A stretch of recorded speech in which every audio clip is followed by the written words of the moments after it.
Kobaku dia pelase hoyayo pordo nahi অনুসন্ধানী সীনো কৰি ৰত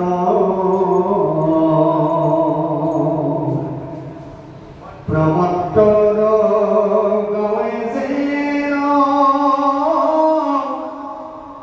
আছিলে বস্ত্ৰ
অবিধি পূৰ্বকে নিশা ব্ৰতশ্ৰয় কৰে ও যাৰদে ইচ্ছা সেই ধৰ্ম আসৰে এ হয়তো শৌচ স্নান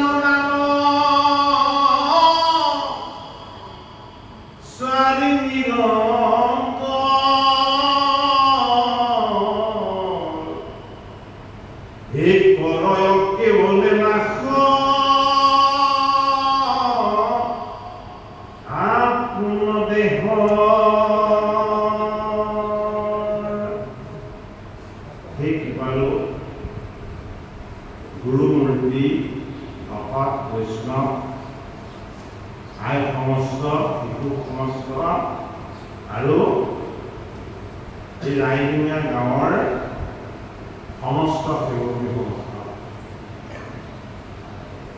4টি দিৱসজোৰা কাৰ্যক্ৰম হাতত লৈ আপোনালোকে আজি প্ৰথম দিৱসৰ ভাগৱত পাঠ আৰু পৰ্যালোচনাৰ কাৰ্যৰ আজি আৰম্ভ কৰিছে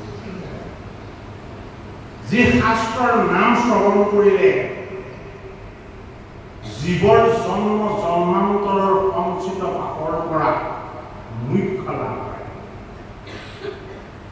সেই পৰম পবিত্ৰ বৈকুণ্ঠৰ কল্পতৰু ভাগৱত শাস্ত্ৰ ভগৱান কৃষ্ণৰ নিৰ্গুণ ঈশ্বৰৰূপ এই শাস্ত্ৰৰ শ্ৰৱণ কীৰ্তন আৰু মননৰ দ্বাৰা আমি যে কলিত নৰ হৈ জন্ম হলো আমি যে কলিৰ পদা হোৱাৰ সৌভাগ্য ঈশ্বৰৰ কিবা লাভ কৰিলো আপোনালোকৰ এই ঈশ্বৰ সেৱাই আমাকো ভগৱন্তৰ চৰণত অকণমান আশীৰ্বাদ লোৱাৰ সুযোগ আৰু সুবিধা দিছে আমি আজি নথৈ আনন্দিত কোনোবা এটা দিন হয়তো আমাৰ হৰিক স্মৰণ নকৰাকেই পাৰ হৈ যায়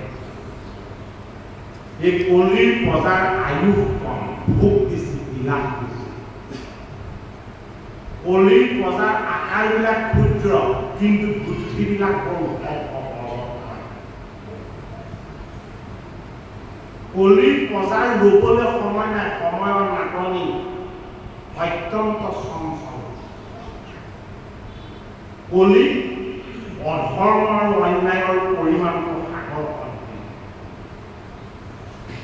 কলি কি কলি হল কাল কলি কি কলি হল দুৰ্জন কলি কি কলি আমাৰ কাৰণে পাপ কলি কি আমাৰ কাৰণে দুখ আৰু পাপ যন্ত্ৰণা কষ্ট কলি কি আমাৰ কাৰণে মৃত্যুৰ কাৰণ এই কলিতে আমি জন্ম পাইছো এই কলিত পাপবিলাকৰ পৰা জীৱক জন্ম জন্মান্তৰে উদ্ধাৰ কৰি ঈশ্বৰৰ স্পৰ্শ দান কৰিব পৰাৰ যিটো পৰম পবিত্ৰ পথ এই পন্থাটো ব্যাসনন্দন শুকৰ কৃপাত গংগাৰ পাৰত পাণ্ডৱৰ নাতি পৰীক্ষিত লাভ কৰিলে আজিও গংগাৰ পাৰত পাণ্ডৱৰ নাতি পৰীক্ষিতে অভিসম্পাতৰ পৰা মুখ্য সাধন কৰিবৰ কাৰণে গুৰুৰ মুখপত্ন ভাগৱত কথা একান্ত চিত্তে শ্ৰৱণ কৰিলে গংগা যিজন ভগৱন্ত বিষ্ণুৰ পদৰ পৰা অমৃতময় ভকতিৰ ৰস বৈ আহিছে এই ভকতিৰ ৰসেই হ'ল গংগা এই গংগা প্ৰবাহিনী হৈ গৈ আহিছে ক'ৰ পৰা বৈকুণ্ঠ ধামৰ পৰা ভগৱন্ত কৃষ্ণৰ মৰুণ চৰণৰ পৰা এই গংগাক ধুৱাবলৈ যত্ন কৰিছিলে কোনে দিলীপে ভাগৱতৰ ৬ষ্ঠ স্কন্ধত গংগা উন্নয়নৰ কাহিনীখিনি আমাক দিছে দিলীপৰ পুত্ৰই এই গংগাক কিন্তু এই ধৰাধামলৈ নমাব নোৱাৰিলে অন্তিম চেষ্টাটো কৰি চালে কোনে ভগীৰথে ভগীৰথে গংগাক এটা যুক্তি দাঙি কৰিলে। ভগীৰথৰ বংশত দিলীপ আদি তেওঁৰ পিতৃ পিতামহসকলে যেতিয়া গংগাকে ভূমি ভাগলৈ নামিবলৈ কৈছিলে, গংগাই কৈছে মই নামি যোৱাত আপত্তি নাই, মই কৈ যাম, মই প্ৰবাহিনী গংগা। কিন্তু মোৰ স্পৰ্শ পালে যে প্ৰতিটো জীৱই পুণ্যৰ ভাগ লাভ হৈ যাব, আৰু মোৰ পুণ্যখিনি লাভ হৈ মই পাপৰ দুৰ্গ হৈ যাব। এতিয়া ভগীৰথে বাক্য দি দিলে গংগা মাতা, হে মাতা তুমি গৈ আহা এই ভূমিলৈ, তোমাৰ তাত গৈ অভগতসকলে তাপীসকলে তোমাৰ পক্ষত গৈ যেতিয়া স্নান কৰিব তেওঁলোকৰ পাপ নাইকিয়া হ'ব আৰু তোমাৰ পক্ষত পাপ ক্ষতি হ'ব আৰু তোমাৰ পক্ষত যি পাপ সঞ্চিত হ'ব সেই পাপ ধুই নিকা কৰিবৰ কাৰণে বৈকুণ্ঠপতি কৃষ্ণৰ একান্ত ভকতে আপোনাৰ এই গংগাৰূপী তীৰ্থত আহি এবাৰ যদি স্নান কৰি দিয়ে কি হ'ব? যিমান পাপ আছিলে সকলো দূৰ হৈ যাব। প্ৰবাহিনী গংগাই ভগৱন্ত কৃষ্ণৰ চৰণৰ পৰা ভক্তি মাতাৰ ৰূপ লৈ এই ধৰাধামলৈ গৈ আহিম বুলি ভগীৰথক বাক্য দিলে। গতিকে গংগা ভগৱন্তৰ অৰুণ চৰণৰ পৰা আজি গংগা প্ৰবাহ হৈ আছে আৰু 4টি দিৱস ধৰি আপোনালোকে সংকল্প লৈছে যেতিয়া এই ভগীৰথ স্বৰূপ ভকতে গংগা মাতাক ভগৱান কৃষ্ণৰ অৰুণ চৰণৰ পৰা এই ভূমি ভাগলৈ ধুৱাই আনিব নিশ্চয় পাৰিব।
পৰীক্ষিতে গংগাৰ পাৰত সপ্ত দিৱস গুৰু ভগৱান ওপৰ মুখপত্নে এই বৈকুণ্ঠৰ কল্পতৰু ভাগৱত শাস্ত্ৰ শ্ৰৱণ কৰাৰ কাৰণে আজি কলিৰ পদাই এই ভাগৱতৰ স্পৰ্শ লাভ কৰিব। এইটো কাৰণে ভাগৱতৰ এটা নাম কি? ভাগৱতৰ এটা নাম কি? মহন্ত পুৰাণ। ভাগৱতৰ এটা নাম কি? পুৰাণ পুত্ৰ। এই ভাগৱত বৈকুণ্ঠৰ কল্পতৰু ইয়াতকৈ উৎকৃষ্ট বা শ্ৰেষ্ঠ শাস্ত্ৰ এই ব্ৰহ্মাণ্ডত বা এই জগতত নাই। সেইটো কাৰণে খ্ৰীষ্টানসকলৰ ধৰ্মগ্ৰন্থ বাইবেল এখন গ্ৰন্থ, বৌদ্ধসকলৰ ধৰ্মগ্ৰন্থ ত্ৰিপিটক এখন গ্ৰন্থ, ইছলামসকলৰ ধৰ্মগ্ৰন্থ কোৰাণ এখন গ্ৰন্থ, কিন্তু হিন্দুসকলৰ ভাগৱত এখন কেৱল গ্ৰন্থ নহয়। এই অন্য ধৰ্ম আৰু হিন্দু ধৰ্মৰ মাজত থকা অকণমান পাৰ্থক্য বোলে কি হিন্দুসকলৰ যদি ধৰ্ম গ্ৰন্থ শ্ৰীমদ ভাগৱত তেতিয়াহ'লে এয়া অকল শাস্ত্ৰ নহয় বোলে কি এই শাস্ত্ৰই এই শাস্ত্ৰ আৰু ভগৱান কৃষ্ণৰ মাজত কোনো পাৰ্থক্য নাই সেইটো কাৰণে ভাগৱত আমাৰ সেৱা আৰু উপাসনা কৰা হয় ভাগৱত ক'ত অনা হয় ভাগৱত সদায় নষ্ট কৰা ভাগৱত কেতিয়াও হাতত অনা নহয় সেইটো কাৰণে কি এই ভাগৱত শাস্ত্ৰ এটা ঈশ্বৰ কৃষ্ণৰ নিৰ্গুণ তত্ত্বৰূপ ভাগৱতৰ দ্বাদশ স্কন্ধত এই কথা উদ্ভৱ নহন্ত ভগৱান কৃষ্ণই যেতিয়া উদ্ধৱে কান্দিছে যে তুমি বৈকুণ্ঠলৈ যাবা মই অকলশৰীয়া হৈ যাম তুমি ঈশ্বৰ বৈকুণ্ঠৰ মালিক তুমি বৈকুণ্ঠলৈ গুচি যাবা আৰু তুমি যোৱাৰ পাছত মই ইয়াত অকলশৰীয়া হ'ম মই ইয়াত নিজে নিজে ইয়াত কি হৈ যাম মৃত্যু হৈ যাম এতিয়া উদ্ধৱক ভগৱান কৃষ্ণই হাঁহি হাঁহি ক'লে এই উদ্ধৱ মই ঈশ্বৰ মই বৈকুণ্ঠপতি মই বৈকুণ্ঠলৈ যাম কিন্তু তুমি মোৰ ভকত তোমাক মই বৈকুণ্ঠলৈ লৈ যাব নোৱাৰো বোলে কিয় মই তোমাক বৈকুণ্ঠলৈ লৈ যাব নোৱাৰো তুমিও যদি মোৰ লগত গুচি যোৱা মোৰ কথা ইয়াত কোনে প্ৰচাৰ কৰিব কৃষ্ণৰ নামটো মই ইয়াত কাৰ হাতত থৈ যাম গতিকে মই তোমাক আজি বাক্য দি দিলো বোলে কি মই আশীৰ্বাদ ভাগৱতত পঢ়িব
সাৰঙ্গন, সিদ্ধগণ, মুনিগণ, দেৱদেৱী, নাৰদ, সৃষ্টিকৰ্তা ব্ৰহ্মা, মহা মহাবৈষ্ণৱ শিৱ সকলোৱে কোনেও চকুৰে একো নেদেখা হ'ল।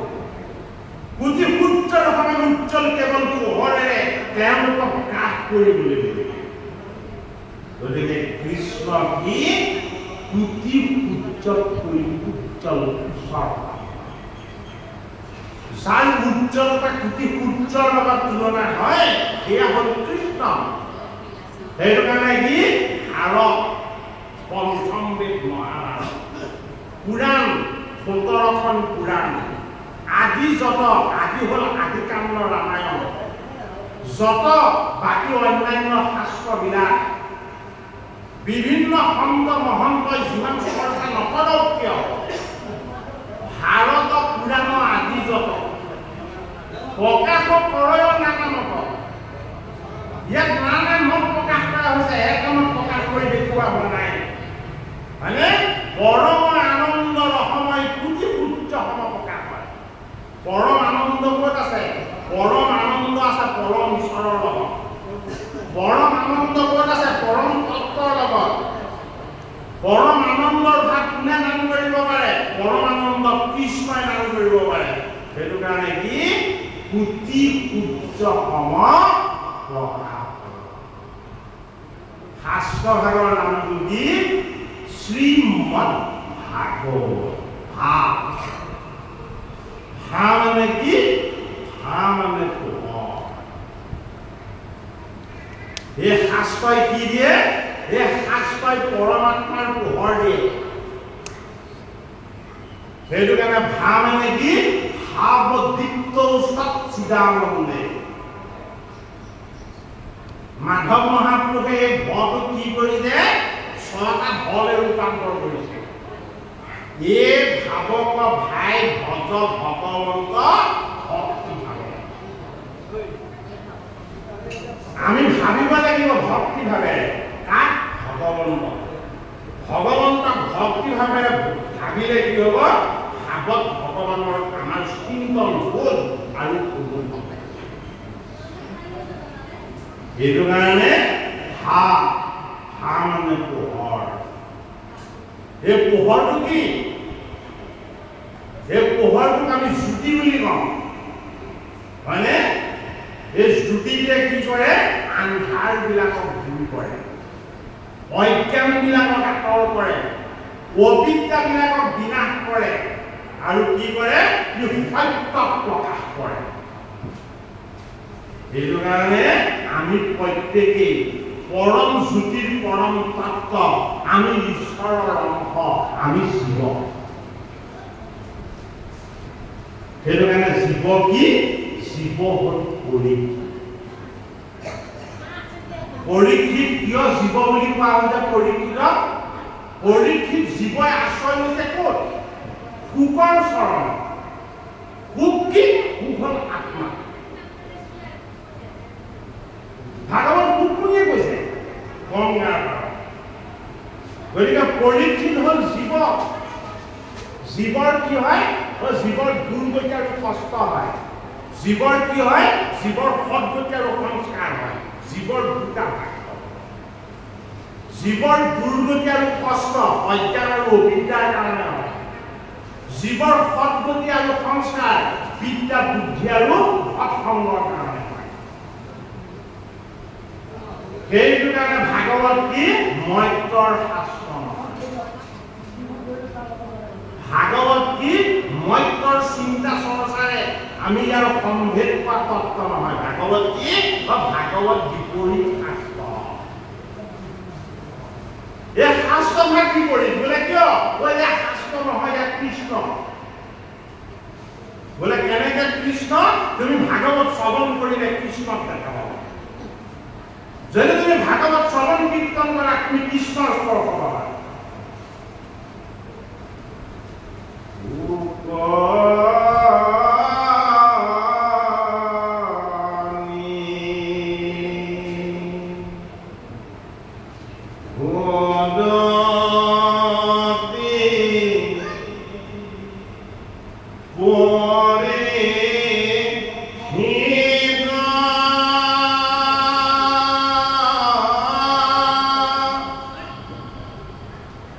যদি আমি নিৰ্গুণ নত স্থিত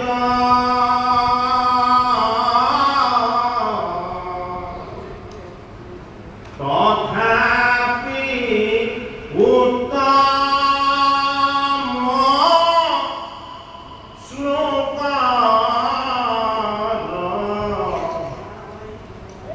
মহিমা গুণে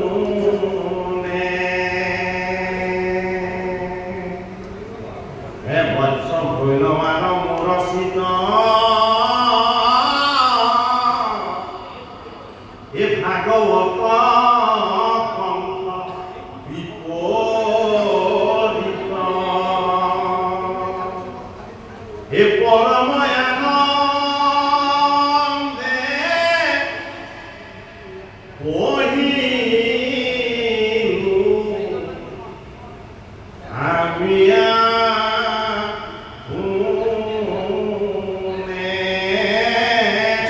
হে পৰমানন্দে পঢ়িলো আমি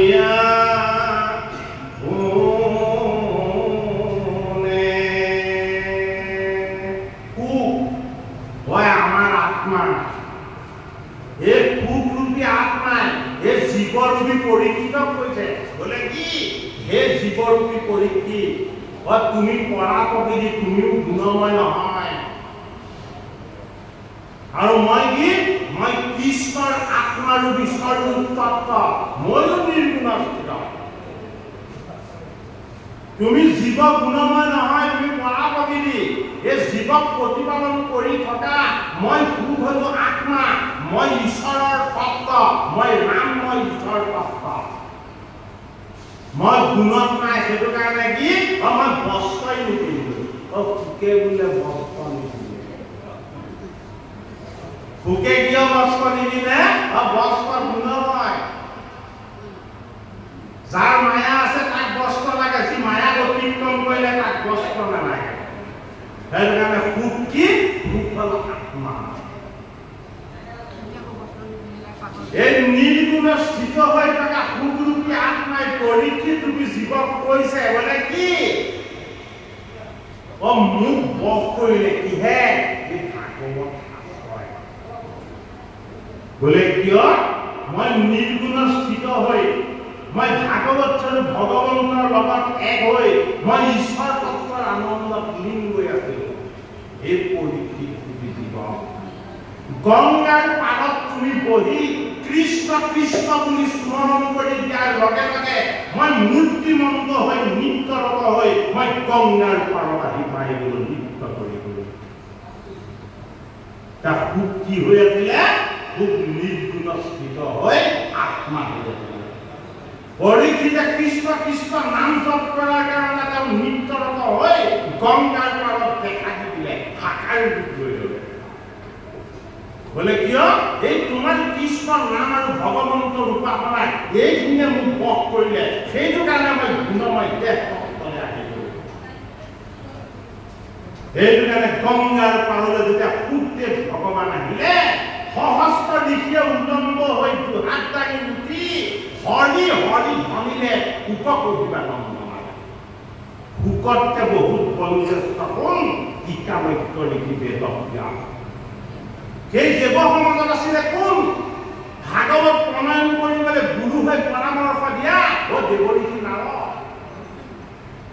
সেই ঋষিসকলৰ মাজত আছিলে শ্ৰেষ্ঠ ঋষি দেৱল কুল অত্ৰি বশিষ্ঠ আদি শ্ৰেষ্ঠ ঋষিসকলো আছিলে পৰীক্ষিতে প্ৰশ্ন কৰিছিলে মই ঋষিৰ অনুসংবাদৰ পৰা মই নিবৃত্তি লাভ কৰিবৰ কাৰণে কি কৰিব লাগিব কোনেও সদুত্তৰ দিব নোৱাৰিলে কিয় নোৱাৰিলে তেওঁলোকৰ সাধনা আছে হৃদয়ত ভাগৱত নাছিলে এই ভাগৱত পিতৃ স্বৰূপ ৰূপ হৈ বেদব্যাসে পুত্ৰক পঢ়ালে কিন্তু নিজে নললে সেইটো কাৰণে ধৰ্মৰাজ যুধিষ্ঠিৰৰ মনৰ সংশয় টিকামক্য লিখি বেদব্যাসে দূৰ কৰিব নোৱাৰিলে যুধিষ্ঠিৰৰ মনৰ সংশয় কোনে দূৰ কৰিছে পিতামহ ভীষ্মই পৰিচয় দূৰ কৰিছে সৰসত্যাগ কৃষ্ণৰ পৰিচয় দান কৰি ভাগৱতৰ প্ৰথম স্কন্ধত সেইটো কাৰণে কি আছে কুন্তি স্তৱ আৰু ভীষ্ম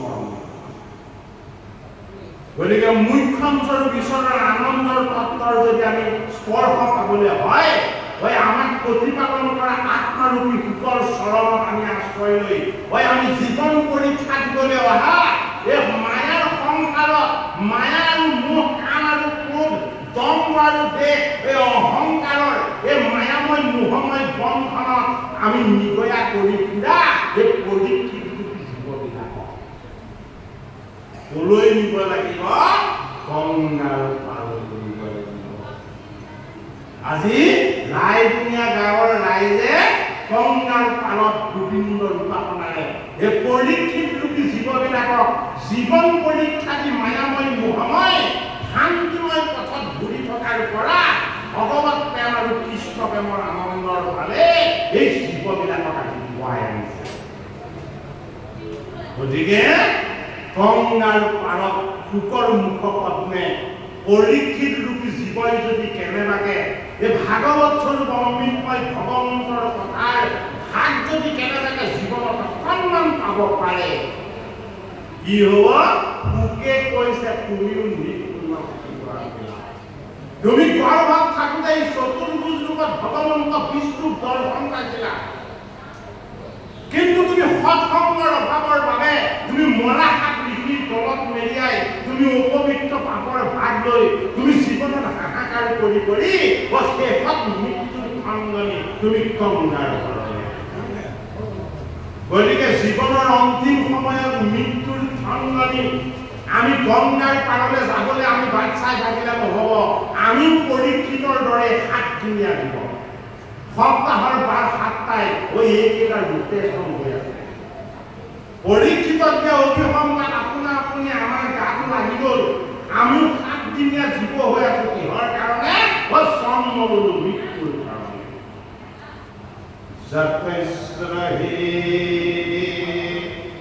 ধ্ৰুৱ মিত্ৰ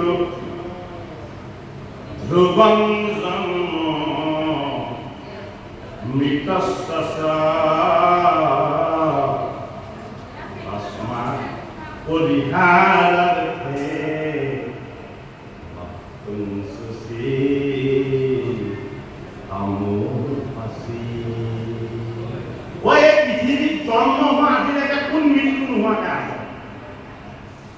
যিমানৰ জন্ম হৈছে কিমানৰ মৃত্যু হৈছে যিমান আহিছে কিমান গৈ আছে কোনেও কাকো বাধা দি ৰাখিব পৰা নাই এয়া জগতৰ নিয়ম এই জগতৰ নিয়মক আমি মানিব লাগিব পালিব লাগিব ইয়াক সন্মান কৰিব লাগিব সেইটো কাৰণে নিয়মক ভাগৱত শাস্ত্ৰই সন্মান কৰে নিয়ম আৰু সত্য ভাগৱত শাস্ত্ৰই প্ৰতিপালন কৰি দেখুৱাই নিয়মৰ বিৰুদ্ধে ভাগৱতে আমাক কেতিয়াও চাবলৈ পোৱা নাই ভাগৱতৰ দ্বাদশ স্কন্ধ পাণ্ডৱৰ নদী পৰীক্ষিত তথ্যক নাগে দংশন কৰি মৃত্যু দিয়াৰ পাছত জীয়াই দিবৰ কাৰণে কোন আহিছে কশ্যপ আহিছে কশ্যপে হাতত কি আনিছে কশ্যপে হাতত সঞ্জীৱনী মন্ত্ৰ আনিছে তথ্যকে মৃত্যু দিব কশ্যপে সঞ্জীৱনী মন্ত্ৰৰ দ্বাৰা এই পৰীক্ষিতক জীয়াই দিব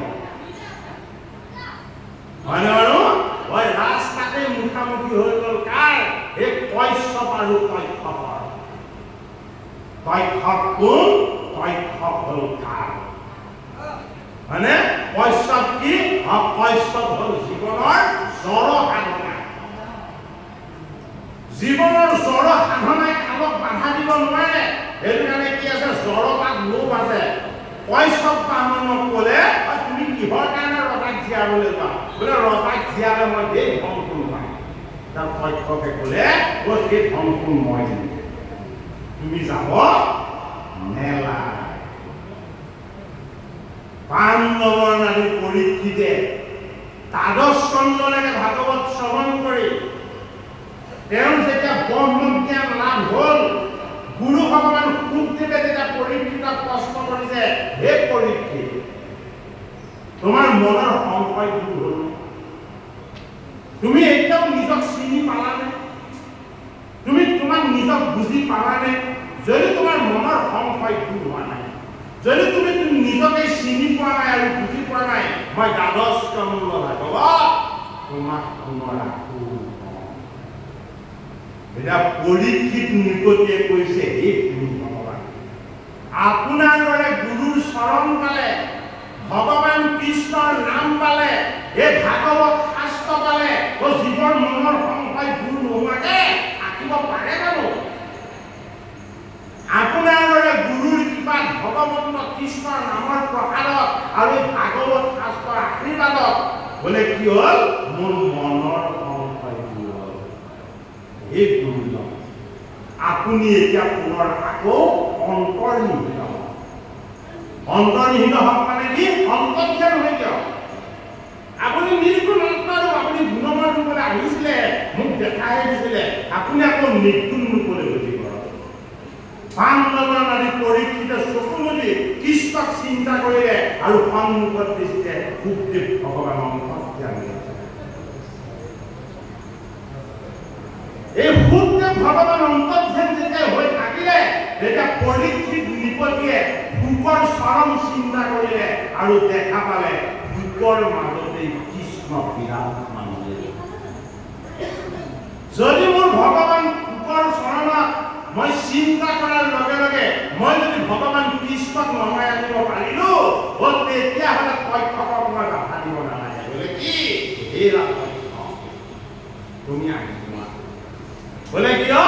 ঋষিৰ বাক্য সফল হওক, তেওঁ অভিসম্পাদে মোক স্পৰ্শ কৰক। বোলে কি? মই কৃষ্ণ তত্ত্বত এক হৈ যাব বিচাৰোঁ।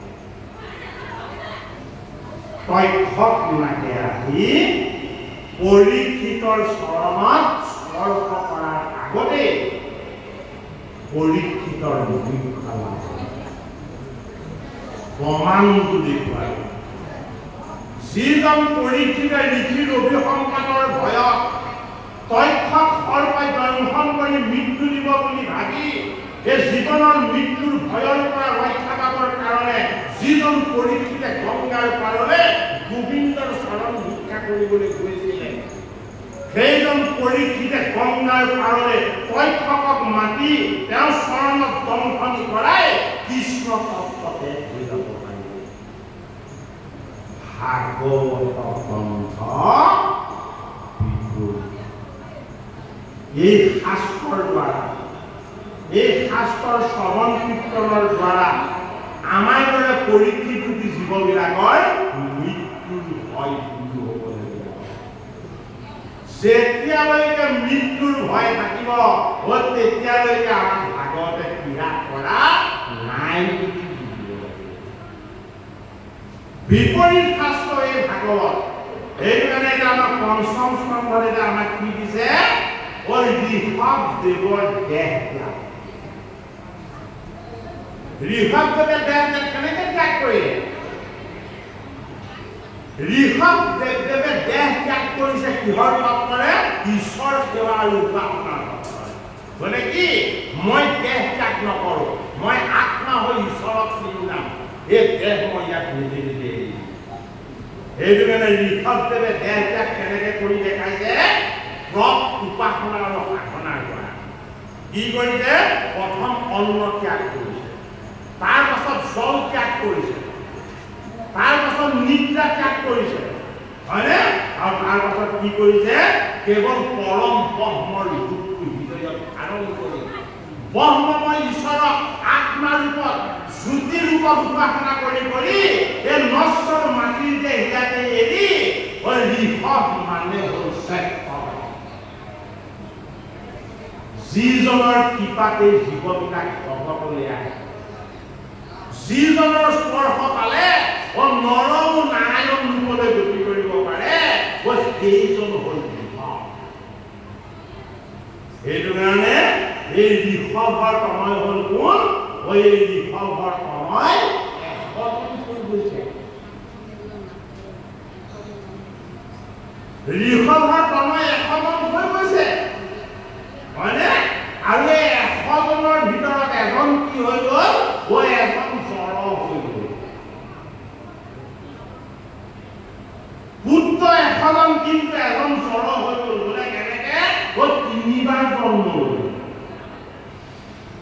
প্ৰথম জন্মত ভৰত হ'ল ঋষভৰ পুত্ৰ দ্বিতীয় জন্মত মৃগ হ'ল মায়া শাবকত মোহিত হ'ল তৃতীয় জন্মত ব্ৰাহ্মণৰ গৃহত জন্ম হ'ল একো নাজানে একো নুবুজে কেৱল ঈশ্বৰকহে জানে সেইটো কাৰণে কি হৈ গ'ল যেতিয়া ভকতি গভীৰ হ'ব মানুহে পগলা বুলি ক'বলৈ ৰ'ব বোলে কিয় এইজনে কেৱল ভগৱানকেহে মানি থাকে বেলেগ কাকো নামানে হয়নে জড় হৈ যাব সেইটো কাৰণে আমাৰ ভাগৱত শাস্ত্ৰ আগতে গীতা শাস্ত্ৰ ৰঙা কাপোৰে মেৰিয়াই মেৰিয়াই ওপৰত তুলি থৈ অকল সেৱা কৰিবলৈহে দিয়ে গীতা ভাগৱত পঢ়িলে পাগল হ'ব সংসাৰ বিৰাগী হ'ব আমাকে চুবলৈ নিদিয়ে ভয় খুৱাই দিয়ে এই বিএ পৰীক্ষা শেষ কৰাৰ পাছত নিজে সংকল্প কৰিলো যে হেম ভাই ওচৰলৈ গৈ এই ভাগৱত আৰু গীতা পঢ়ি আছে পঢ়িব লাগিব আমাক চুবলৈও নিদিয়ে চাবলৈও নিদিয়ে ইয়াতনো কি বস্তুটো লুকাই আছে হেম ভাই একো গোপন নকৰে হেম ভাইক যদি পোৱা যায় তেওঁ তাকে সত্যটো ক'ব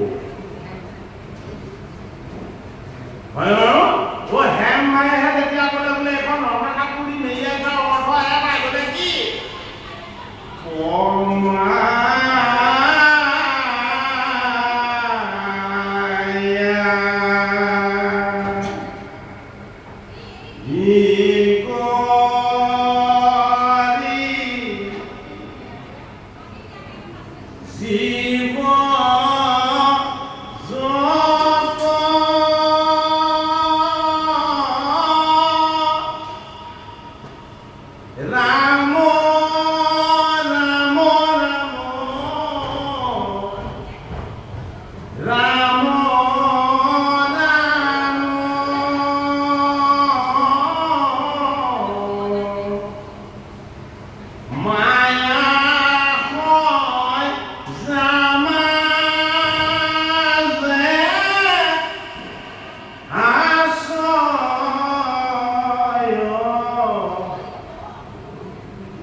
তুমি বুঝি পাইছানে মই বুঝি পোৱা নাই বোলে এবাৰ ভাবি চাবা এই সৃষ্টিকৰ্তা ব্ৰহ্মাও জীৱহে এই জীৱৰ লগত পঞ্চকৰ্ম অবিদ্যা ঈশ্বৰে দান কৰিছে যিটো কাৰণে দি কি হৈ থাকে দেহ ৰূপী এই মায়াৰ পঞ্চভূতৰ সজ্জাখনত অজ্ঞান আৰু অবিদ্যাৰ ক্ৰমহাত কি হৈ থাকে নিপালি দি থাকে এই শুই থকা জীৱবিলাকক জগাই দিয়ে গীতা আৰু ভাগৱতে সেইটো কাৰণে ৰঙা কাপোৰে মেৰিয়াই মেৰিয়াই ওপৰত তুলি পায় গতিকে কি কৰিব লাগিব নমাব লাগিব কাক গংগা গংগাক নমোৱাটো ইমান সহজ কথা নহয় নোৱাৰিলে দিলীপে গোটেই জীৱনটো সাধনা কৰি হয়নে লাষ্টত ভগীৰথে নমালে আমি ভগীৰথ হ'বলৈ যত্ন কৰিব লাগিব আজি এই আপোনালোকৰ ৰাইজে আজি একত্ৰ হৈ এই দুৰ্ভোগ কলি যুগত সময় আৰু গাখীৰ ধন সকলো খৰচ কৰি 4 দিন জোৰা কাৰ্যসূচীৰে এই ভাগৱত কথা শ্ৰৱণ কীৰ্তনৰ আপোনালোকে সংকল্প কৰিলে আজি আপোনাৰ ভগীৰথ আপোনালোকে গংগাক নমাবৰ কাৰণে বাস্তৱ প্ৰচেষ্টা হাতত লৈছে যেতিয়ালৈকে আমাৰ হৃদয়লৈ ভগৱতীৰ ভাৱক আমি পুৱাই আনিব নোৱাৰিম আমাৰ সন্তানসকল সৎ নহ'ব সিহঁতে আমাৰ নিচিনাই চঞ্চল হ'ব বোলে কি ভক্তিবিহীন জীৱতকৈ চঞ্চল কোন আছে আমাৰ হৃদয়ত যেতিয়ালৈকে ভক্তি নহ'ব আমি তেতিয়ালৈকে চঞ্চল হ'ম আমি যদি চঞ্চল হওঁ আমাৰ সন্তান আমাতকৈ চঞ্চল হ'ব সেইটো কাৰণে এতিয়া ল'ৰা ছোৱালীক পিতৃ মাতৃয়ে হাত বচন দিলে নেমানে কিয় নামানে সন্তানৰ গাত দুখ নাই দুখ আমাৰ গাত সন্তান দুখ কন্যা আমাৰে চিন নহয় জানো আমাৰে কথা নহয় জানো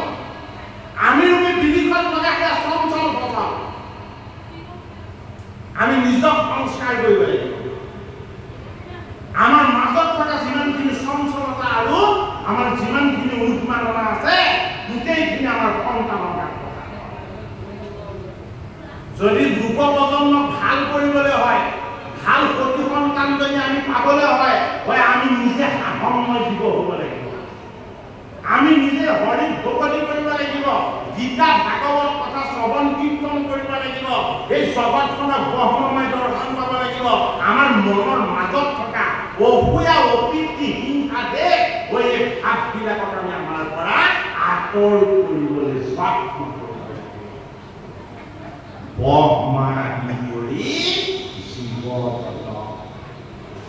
ৰাম ৰাম ৰাম ৰাম ৰাম মায়া সজ্জা মাতে আশ্ৰয় গুণমতী যাই এই দেহৰূপী মায়াৰ সজ্জা লোভ মোহ কাম ক্ৰোধ দম্ভ দেহ অহংকাৰ এই ঘৃণা তৃষ্ণা ভয় এই বিকাৰবিলাকেৰে সৈতে আমি অজ্ঞানৰ সজ্জা হৈ তন্দা লাগি কোনে বজাব আমাক গুৰু দুজনে কি দিছে কীৰ্তন দিছে ঘোষা দিছে দশম দিছে ৰত্নাৱলী দিছে হয়নে নহয় কীৰ্তন দশম ঘোষা ৰত্নাৱলী এই চাৰি শাস্ত্ৰয়ো আমাক আজি ৫৫০ বছৰতো আমাক চকাব পৰা নাই কিহে বজাব আমাক এই ব্ৰহ্মদেৱৰ মায়াৰ সজ্জা পুৱাইছিলে নে নাই আমি সেয়া অনুভৱ কৰিব পৰা নাই কিন্তু আমাৰ দৰে কলিৰ কথাক যে এই ব্ৰহ্মাণ্ডৰ সৃষ্টিকৰ্তাই এই মায়াৰ সজ্জাখনক যে অচেতন কৰি আমাক খুৱাই ৰাখিছে এইটো এতিয়া আমাৰ অনুভৱ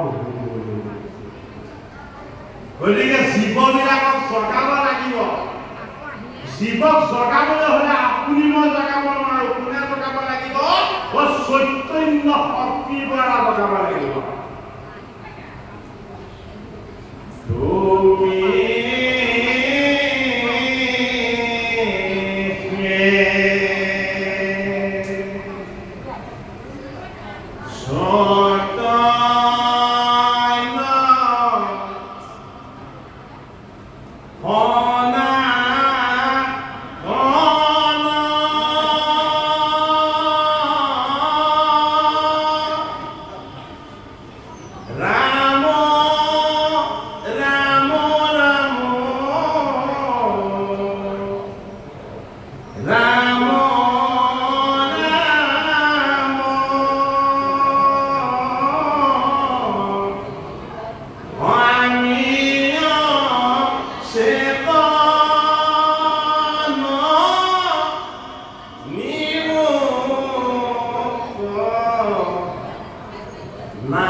পদনিয়া হৰি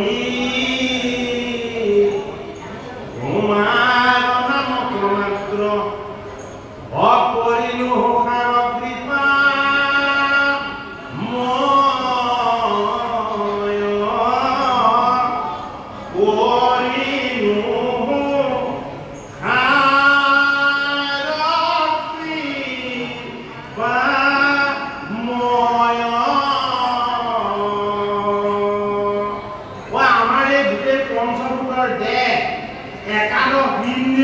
আৰু মনৰ তত্ত্ব সকলোবিলাক হয়নে এইবিলাক এখন গাঁও এইবিলাক এখন নগৰ হয়নে নহয় যদি কাম হয় তেতিয়াহ'লে কি হস্তিনাপুৰ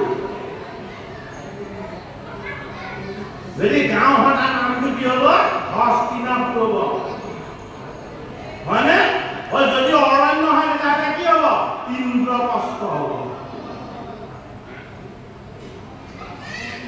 হাবি হলে অৰণ্য হলে ইন্দ্ৰপ্ৰস্থ হ'ব যদি গাঁও হয় তেতিয়াহ'লে হস্তিনাপুৰ হ'ব হয়নে নহয় এই দুখন ৰাজ্যত ৰাজত্ব কাৰ আছিলে এই দুখন ৰাজ্যত বনবাসী বংশবান্ধৱ এই হস্তিনাপুৰ আৰু ইন্দ্ৰপ্ৰস্থৰ পৰা বনবাস দিয়া হ'ব কাক বংশবান্ধৱ তাৰ ৰজা কোন ৰজা ধৃতৰাষ্ট্ৰ জন্মান্য এই বৰমাদেৱে অবিদ্যাৰ সজ্জাত পুৰাই দিলে এই জীৱৰূপী এই ৰজাৰ আসনত বহি থকা এই আমাৰ দেহৰূপী ধৃতৰাষ্ট্ৰ অন্ধ হৈ থাকিব এই দেহৰূপী অন্ধ ধৃতৰাষ্ট্ৰৰ ভাগ্যাক ক'ৰ পৰা বিয়া পাতি আনিলে এই ভাগ্যাক আনিলে কি কৰি গান্ধাৰী কৰি হয়নে দেহ হল ৰাষ্ট্ৰ ৰজা ধৃতৰাষ্ট্ৰ এই দেহৰ যিবিলাক বৃত্তি এই বৃত্তিবিলাক প্ৰেমিকা ভাগ্যা সেইটো কাৰণে গান্ধাৰী সেইটো কাৰণে গান্ধাৰীয়ে কি কৰিলে চকুত ক'লা পুথি বান্ধি দিলে স্বামীয়ে অন্ধ তেওঁ কেনেকে দেখিব হয়নে নহয় এই ধৃতৰাষ্ট্ৰ সদৃশ দেহ মনৰ বৃত্তি সদৃশ এই চকুবিলাক অজ্ঞানৰ পতিৰে সৈতে ঢাকি ৰখা গান্ধাৰী হয়নে নহয় এই প্ৰথম পুত্ৰ হ'ল আমাৰ অহংকাৰ এই অহংকাৰ হ'ল আমাৰ দুৰ্যোগ এই অহংকাৰৰ পৰা উৎপত্তি হয় হিংসা এই হিংসা হ'ল দুঃশাসন হয়নে এই অহংকাৰ আৰু হিংসাৰ পৰা উৎপত্তি হয় দুষ্ট বুদ্ধি এই দুষ্ট বুদ্ধি হ'ল শকুনিমালা মনৰ বিষাক্ত বাসনাবিলাক হ'ল কৰ্ণ সেইটো কাৰণে দুৰ্যোধনৰ বন্ধু হস্তিনাপুৰত এইবোৰ সকলো আছিলে নে নাই এতিয়াও যদি আছিলে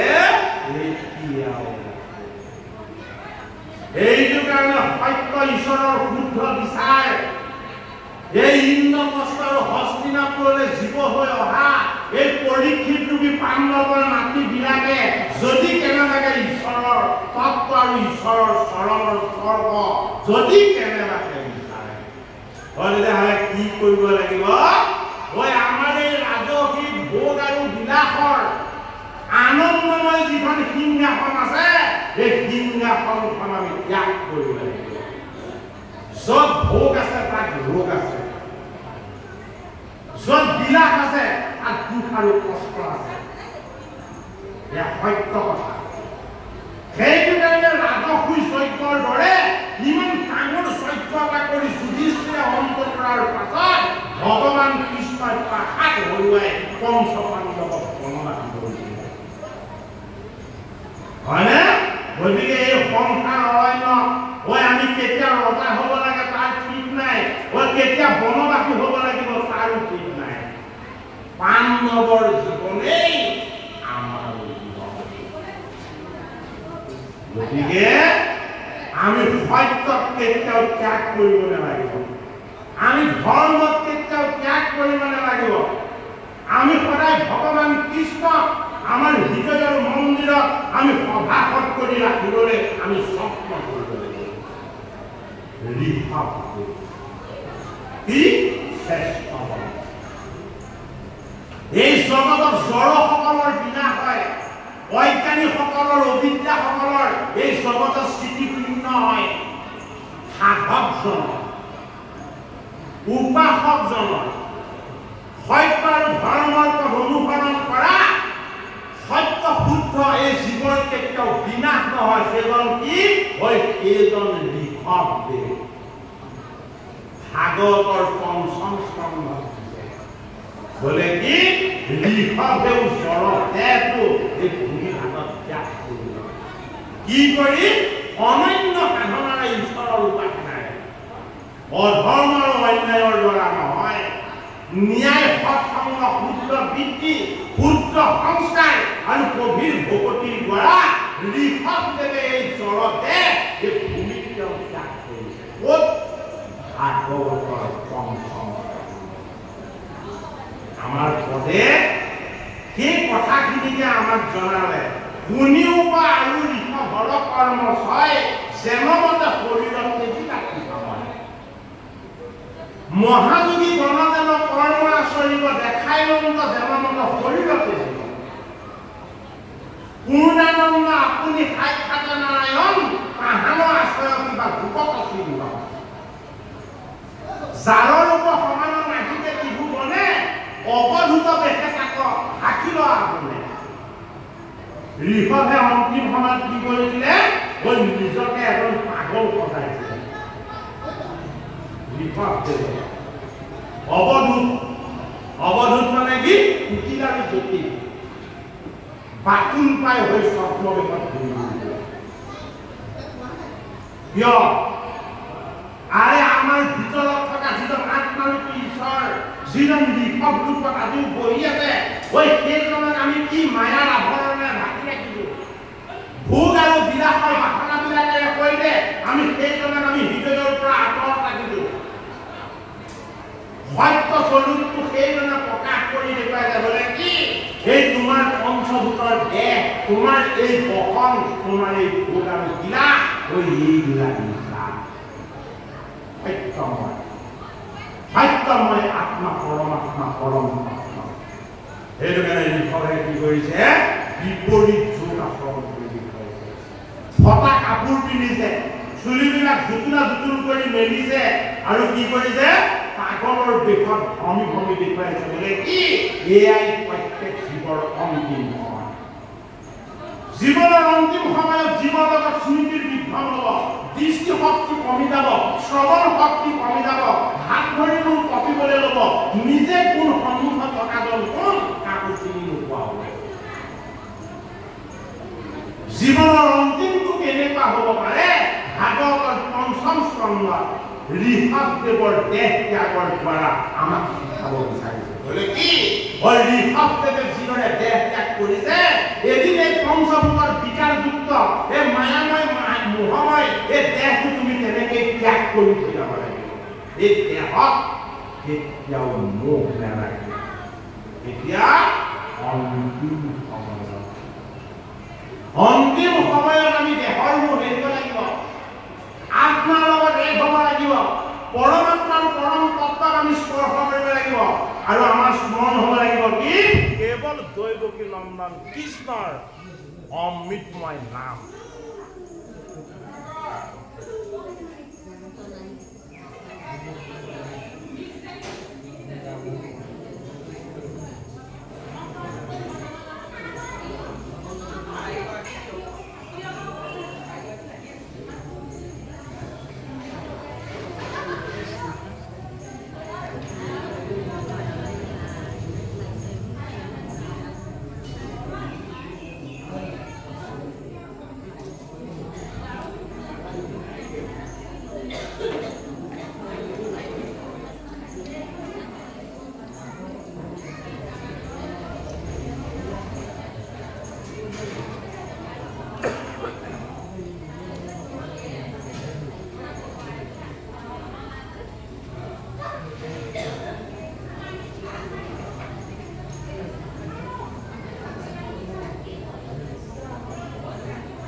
ভাগৱতৰ পঞ্চম স্কন্ধত আমাক কি দিছে ঋষভদেৱ ঋষভ মানে কি ঋষভ মানে শ্ৰেষ্ঠজন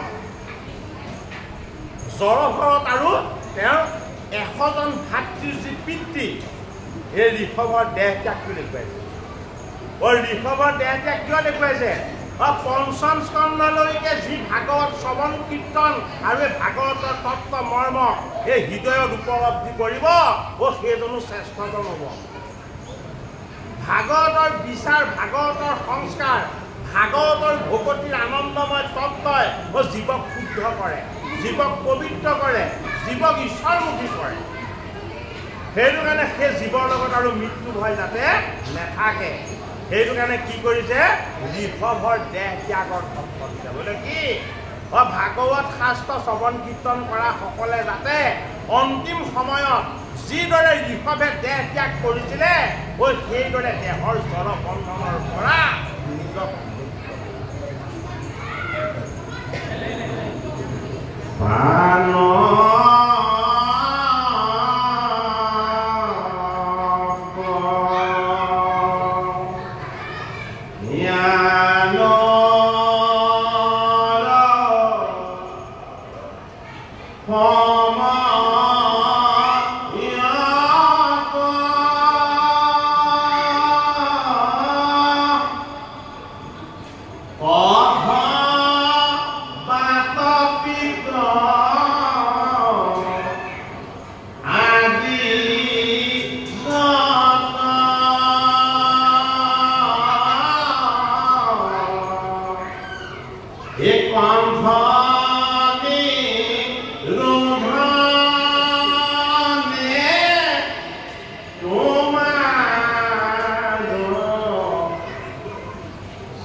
যদি আমাৰ এই আয়ু কালত আমি যদি ভাগৱত গীতা কীৰ্তন দশম ঘোষা ৰত্নাৱলী আৰু ভগৱানৰ নাম গুণ আমি কোনোদিন শ্ৰৱণ কৰা নাই যদি আমাৰ এই জীৱন্ত কালত আমি ভগৱত বস্তু ঈশ্বৰ বস্তুৰ লগত পৰিচয় হোৱা নাই তেতিয়াহ'লে মৃত্যুৰ সময়ত কফ বাত পিত্ত এই সমস্তবিলাক জন্তুতে আহি যেতিয়া আমাৰ মৃত্যুৰ জান্ত জানিবলৈ যত্ন কৰিব তেতিয়া আমাৰ স্মৃতিত কি থাকিব স্মৃতিত তেতিয়া থাকিব আয়ো বয়ো মৰিলো এনেকুৱাবিলাক হয়নে এই বিকাৰযুক্ত চিন্তাবিলাক আমাৰ স্মৃতিলৈ আহিব যদি এই জীৱন্ত কালত আমি ভকতৰ সংগ ভগৱানৰ নাম লওঁ ভাগৱত শাস্ত্ৰৰ শুদ্ধ বিচাৰ আৰু সংস্কাৰমুখী ঈশ্বৰ তত্ত্ব আমি যদি স্মৃতি বহুৱাই লওঁ মৃত্যুৰ সময়ত কফে কণ্ঠ যুদ্ধ কৰিব বাটে গোটেই দেহাটোক পীড়াময় কৰিব আৰু পিত্তই আমাক হজম শক্তি নাইকিয়া কৰি দিব তেতিয়াও আমাৰ স্মৃতিত বান্ধি ৰাখিব বোলে কি তুমি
ভগৱন্তৰ ভাগৱত গীতাৰ কথা আমি শ্ৰৱণ কীৰ্তনৰ আনন্দৰ ঘাট আমি হৃদয়ত সঞ্চয় কৰি থোৱা।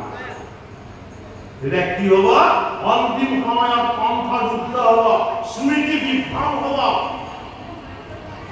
আৰু আমাৰ দেহত বাতপিত ইত্যাদি বিকাৰবিলাকে আমাৰ দেহৰ জড়তাৰ পৰা আমাক জীৱক মুক্ত কৰি দিবৰ কাৰণে সংগীতবিলাক মৃত্যু হৈ আহিব।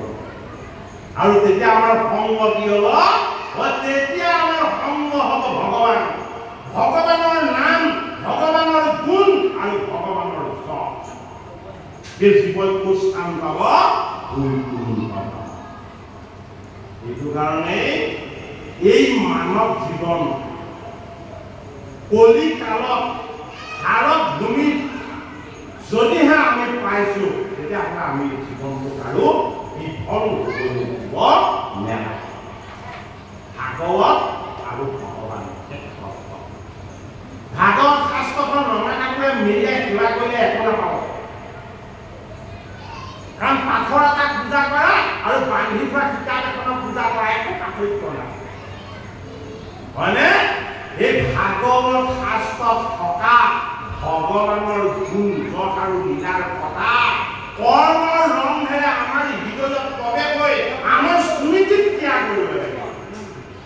তেতিয়া কি হ'ব? ফুল ফুলিলে যিদৰে সুগন্ধি বিলাই ভাগৱত অমৃত যদি পান পাওঁ তেতিয়া কি হ'ব? সুগন্ধি বতাহ হ'ব। ৰাম কৃষ্ণ হৰি নামৰ এই শুদ্ধ ঈশ্বৰ তত্ত্বই এই বায়ুক শোধন কৰিব, এই জগতক পবিত্ৰ কৰিব, এই জগতৰ পাপবিলাকক বিনাশ কৰিব। এইবাবে আমি নৰ হৈ যদি কলিত ভগৱানৰ কৃপা এটা চান্স পাইছো, এই চান্স বা সুযোগটো আমি কেতিয়াও এৰিবলৈ যত্ন কৰিব নালাগে। ধন্য ধন্য কলিকাল, ধন্য নৰ তনু ভাল, ধন্য ধন্য আৰত। গতিকে চাৰিটা বস্তুৰ সংযোগ ভাগ্যৰ লগত। প্ৰথম কলিকাল, দ্বিতীয় নৰতনু, তৃতীয় ভাৰত ভূমি আৰু চতুৰ্থত এই ভাগৱত শাস্ত্ৰ আৰু ভগৱানৰ নাম। এই চাৰিটা বস্তুৰ সংযোগ হোৱাৰ পাছত জীৱন আৰু পাবলৈ একো বাকী নাথাকে। দেখি পাব গুৰুমূৰ্তি ভকত বৈষ্ণৱ সমস্ত আমি 1 ঘণ্টা 12 মিনিট সময় আপোনালোকৰ সেৱা বুলি ভগৱন্তৰ উপাসনা বুলি এই ভাগৱতৰ আমি পাঠ আৰু ভাগ বসাই আমি এতিয়া পাঠক লৈ 40 মিনিট সময় পাঠ কৰিব লাগিব। এজনে 20 মিনিট কৰিব, এজনে 20 মিনিট কৰিব। এই 40 মিনিট সময় আমি বিৰাম লওঁ, তাৰ পাছত আকৌ আমি নন ষ্টপ 1.5 ঘণ্টা কৰিম। তাৰ পাছত আকৌ আমি 45 মিনিট সময় জিৰণি লওঁ, তাৰ পাছত আকৌ আমি পুৰা 2 ঘণ্টা কৰিম। তাৰ পাছতে আমি পাঠকৰ আমি দিম। আপোনালোকৰ এই সেৱা ভাগলৈ আপোনালোকৰ চৰণ সেৱা কৰিবৰ নিমিত্তে, ভগৱন্তৰ চৰণ উপাসনা কৰিবৰ নিমিত্তে আমাক ভগৱন্তৰ এটা স্থান দিছে। সেৱকসকলে আমাক এটা কৃপা কৰিছে, গতিকে আমি ইয়াৰ যোগ্য নহয়। আমি হৰি সেৱাৰ যোগ্য নহয়েই, কিন্তু ভগৱানৰ কৃপা, গুৰুজনৰ আশীৰ্বাদ আৰু আপোনালোকক এই আয়োজক কমিটিৰ সমস্ত সেৱকী আপোনালোকৰ আমাৰ প্ৰতি বজাই নাথাকে। গতিকে আমি সকলোৰে প্ৰতি পুনৰ ভক্তি আৰু শ্ৰদ্ধা সেৱা জনাই আমি মাত্ৰ 40 মিনিট সময়ৰ কাৰণে আপোনালোকৰ আজ্ঞালৈ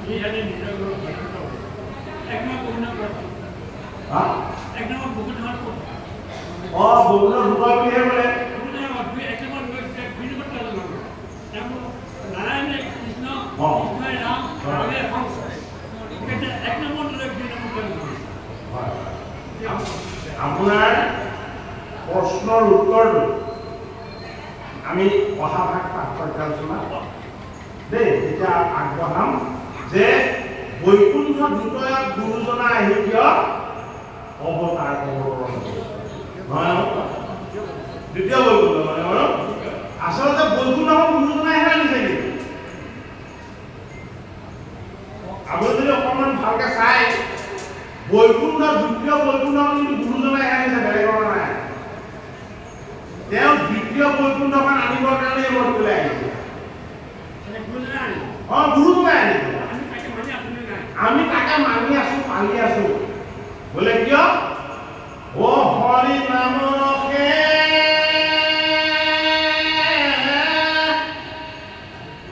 বৈকুণ্ঠ প্ৰকাশে অপ্ৰেময় অমিতৰ নদী শ্ৰীমন্ত শংকৰে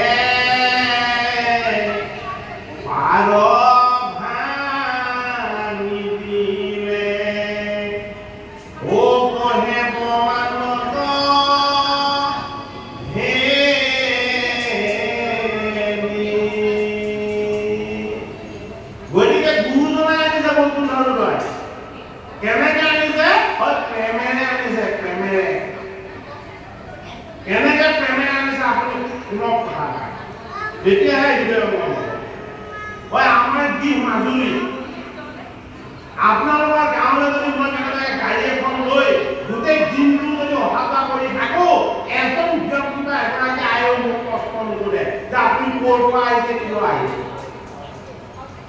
কৰিবলৈ মোৰ প্ৰশ্ন নকৰে কিন্তু আজি আপোনালোকৰ মাজত প্ৰেমময় আনন্দময় এই কৃষ্ণৰ গুণগান উপাসনাৰ অমৃতময় আমি ভাগ বিচাৰি যে আহিছো আজি প্ৰত্যেকজনে আমাক নমস্কাৰ কৰিছে প্ৰত্যেকজনে আমাক ঈশ্বৰ মূৰ্তি যেন জ্ঞান কৰি আমাক তেওঁলোকৰ হৃদয়ৰ প্ৰেম দিছে হয়নে বাৰু দিছেনে নাই গতিকে হৰি নামৰ ৰসে বৈকুণ্ঠ প্ৰকাশে আপোনালোকৰ হৃদয়ত থকা বৈকুণ্ঠ স্বৰূপ নিৰ্গুণ নিৰাকাৰ ঈশ্বৰৰ যি ভগৱতীৰ প্ৰেম এই প্ৰেম গুৰুজনাৰ কিতাপ প্ৰকাশ হৈছে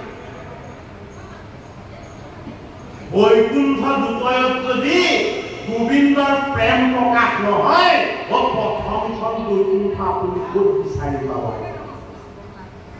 প্ৰথমখন বৈকুণ্ঠ 14খন তাৰিখত থাকে ভগৱন্তৰ ৰত্নৰ সিংহাসনত থাকে লক্ষ্মী মাতাই আনন্দৰে তাক গোবিন্দ কৃষ্ণৰ গুঞ্জ আৰু লীলাক তাত শ্ৰৱণ কৰি থাকে মনুষ্যই মানৱ হৈ জন্ম লৈ এই জনমত উপলব্ধি কৰিব নোৱাৰে সেইটো কাৰণে আমাক কি লাগিব হৰিৰ গুঞ্জ লাগিব কীৰ্তন শাস্ত্ৰত দিছে সেইটো কাৰণে প্ৰথম চতুৰ্বিংশতি অৱতাৰ তত্ত্ব কীৰ্তন হলে এই তেওঁ অৱতাৰৰ দ্বাৰা আমাৰ পুণ্যৰ ভাগ লাভ হ'ব তেওঁ অৱতাৰ তত্ত্ব যদি আমি শ্ৰৱণ কৰোঁ আমি অপৰাধী দিব আমি কিমান নামৰ অপৰাধ কৰি আছো তাৰ ঠিক নাই এই অপৰাধবিলাক ধন্য নব সেইটো কাৰণে তাৰ পাছত কি দিছে নাম অপৰাধ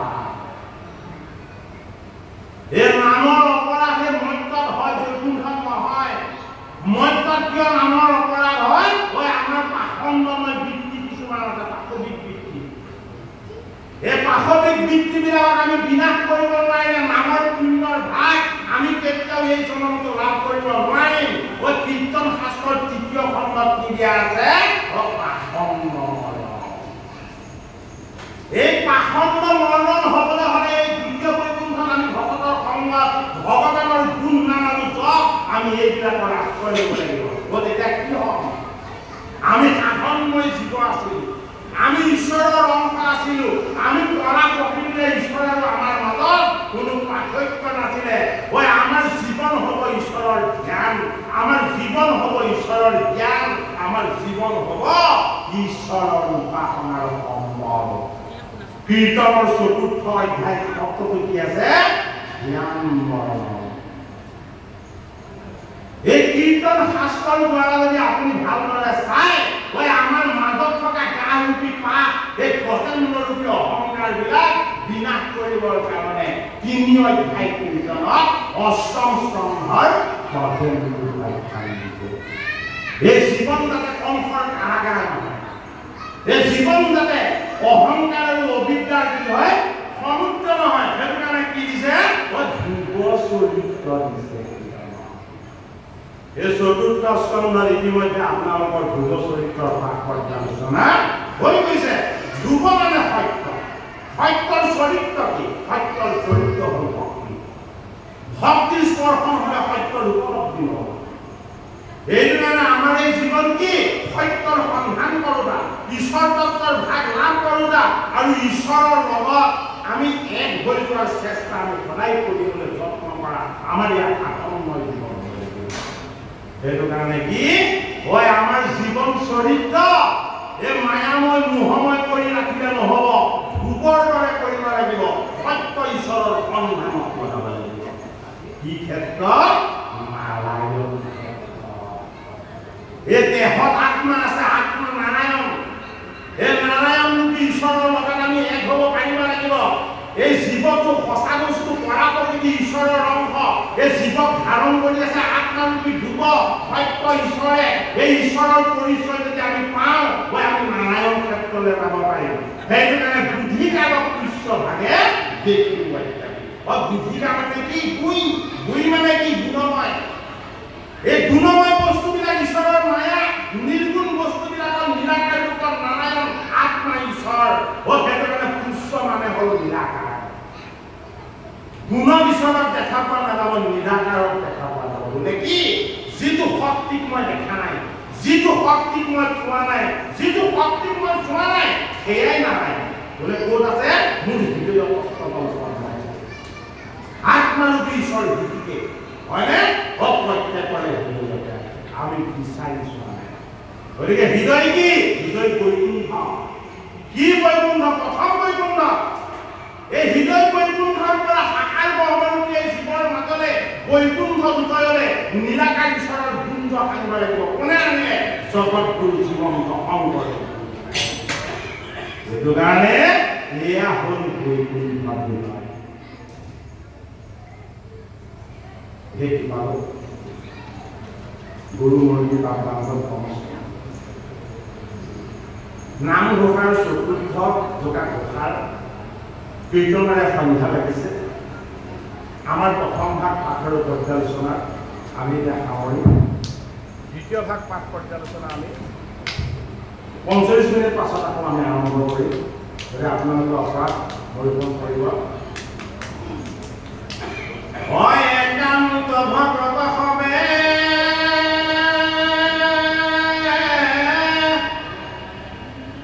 নিৰ্গুণ কৃষ্ণৰ গুণ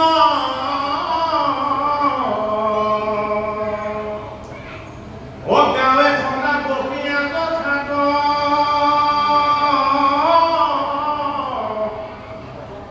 এই বৈকুণ্ঠটো কৰি হৰি যোগী ৰুহি প্ৰয়োগে ও থাকা হৰি সাক্ষাতে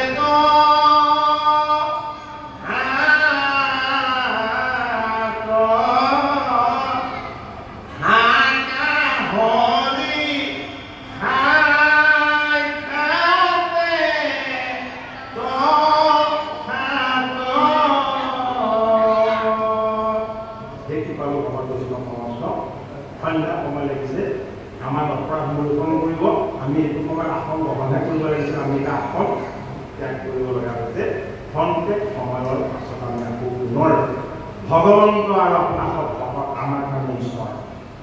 গতিকে আপোনাৰ খবৰ স্মৰণ কৰাৰ নিমিত্তে আমি আকৌ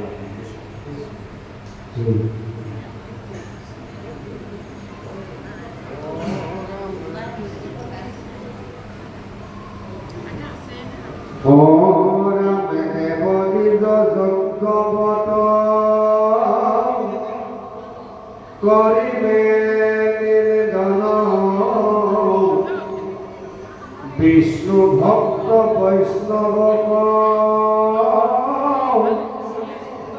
হেৰি বেদুৰ এহি মতে অন্ধ পৰস্পৰে পথ ধৰি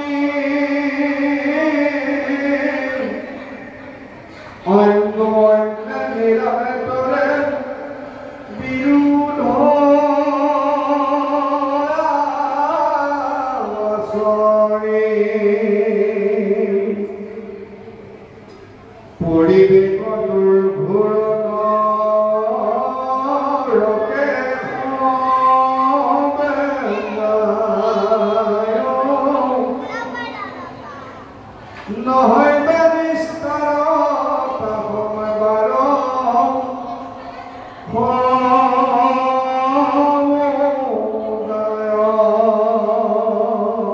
সৰে কৰিবে কৰিলা যেন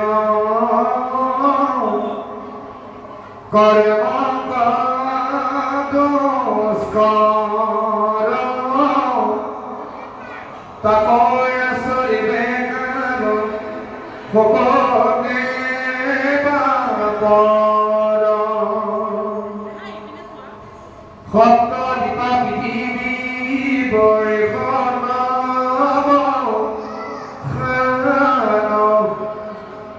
লাগে কন্যা ভূমিয়াৰ ভাৰত মান এই আত্মজন্মলভী ভাগ্য ভক্ত জগণৰে গাৱে গোবিন্দৰ মন কৰ্ম